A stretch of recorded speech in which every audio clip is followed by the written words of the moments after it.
Hey now, it's Sharon, and I'm back to share another idea on how to reform the police. If you're new to the channel, I'm a retired detective. I worked for 20 years for a southeastern city in the U.S., and I was also in the military. I'm sharing my experiences along with my opinions, my observations while I was policing, and also suggestions from other officers that I've talked to. So I'm sharing it on this platform.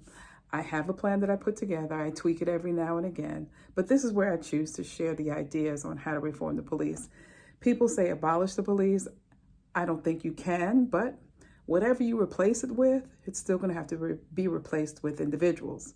And so I approach policing, bettering policing on an individual basis.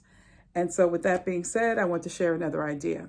Telling the truth isn't always profitable in policing. Well, yeah, we know the TV stuff and police are taught to lie and doing undercover. I've done all that. What I'm talking about is other officers being afraid to tell the truth about what they see their coworkers, fellow officers doing. That's what I'm talking about. There's a fear there. I talked about it last week. And so the truth being profitable, it's not profitable in that sense. I remember being afraid as an officer when I would see certain things and I'm just getting into policing. I don't want to mess up this job. I don't want people mad at me, angry at me. And so that's a fear within the indoctrinating piece that comes with policing. And so I remember going through that and having that heavy feeling and things like that. And I had to think about other things that contributed to me feeling like, and other officers, that they couldn't say anything. They were afraid to say something. The silence of other officers. You're new and you have veterans not saying anything when they see certain things going on. You have higher ups not really saying anything because me being new as an officer, I started to watch things. I was a little bit older than the average recruit. So, I would sit and watch things and listen to people.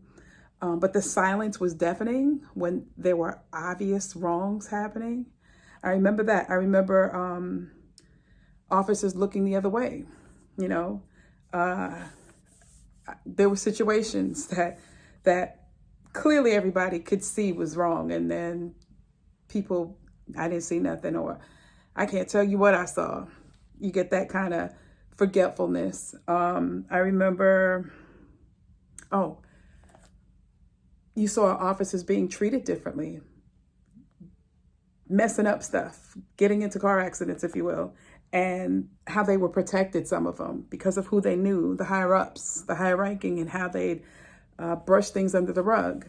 I think that, to me, with those things, made me feel like I couldn't say anything. One, I don't want to go through what I've seen maybe one or two officers go through that actually spoke up or said something. Now, I've pulled officers off to the side and I've said things to them like, yo, don't do that in front of me anymore, or, something like that. I've pulled them off to the side and explained, that could have gotten us all in trouble if you had kept going with that. I've done that. But then in doing that, you get this side eye from that officer and other officers when you're done talking and everything's over. Most likely those officers went and talked to other officers, and I'm not playing the game. I remember coming into the office one time and I saw some stuff and they were like, I was like, what are y'all doing? And they were like, Walt, it ain't like that, Walt, it ain't like that. I'm like, or is it, And so, of course, they didn't do it anymore, what I saw. But the fact is, why is it okay? Why it is okay? And then when I question it, I'm the goody two shoes. I'm the stop, I have to put it in a way, stop with the projection up your rear type attitude. That's what they would say to me sometimes. I'm not going to say it here, but it's just a lot of that. You saw a lot of things like, why should I say anything? I remember there were 3 officers while I was policing, late into my career, mid-career, late into my career. They were caught lying on the stand at least 2 times. And I always wondered, why are they still walking around as officers? Why? On the stand. I remember a DA telling me specifically, oh no, we can't use that person because they'll lead him up with his package and all that stuff. And I'm like thinking to myself, why are they still police officers? And I do remember a veteran officer explaining to me, look, if you get into trouble, say you crash a police car and you can prove that somebody else got lesser punishment, they're going to give you the lesser punishment. And I'm like, wow, how do we fix that? And the only thing is clean the slate. Clean the slate. I talk about it in my plan. But things like that, that's amazing to me. Officers that are caught lying on the stand still kept their jobs. So think about that. I'm seeing officers lie on the stand. They're still walking around. I see officers that get into trouble off duty. They're still walking around. And then when you see that officer over there speak up, they're in trouble. They're getting moved around. Their lucrative second job is taken from them because their days off have changed. They tried to do that to me. I talk about that in other videos. Why would you say anything? The truth is not profitable in that sense. Or is it? If you want to sleep at night, yeah. If you want to sleep, I get some good sleep. But those are things that I give other people to think about when they say, where are the good officers and why aren't they saying anything? I give them the situations and I put them in it and I say, would you say anything? Would it be hard for you to say anything? What were you willing to give up in order for the truth to be profitable? Yeah, but that's all I want to share with you. I just want to give you those things to take a look at, put yourself in the scenarios that I just said.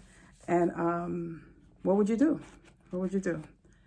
I talk about it in my book. Here it is. My Middle Eastern Conflict, Looking Back at My Future. I talk about some of those instances that I just mentioned.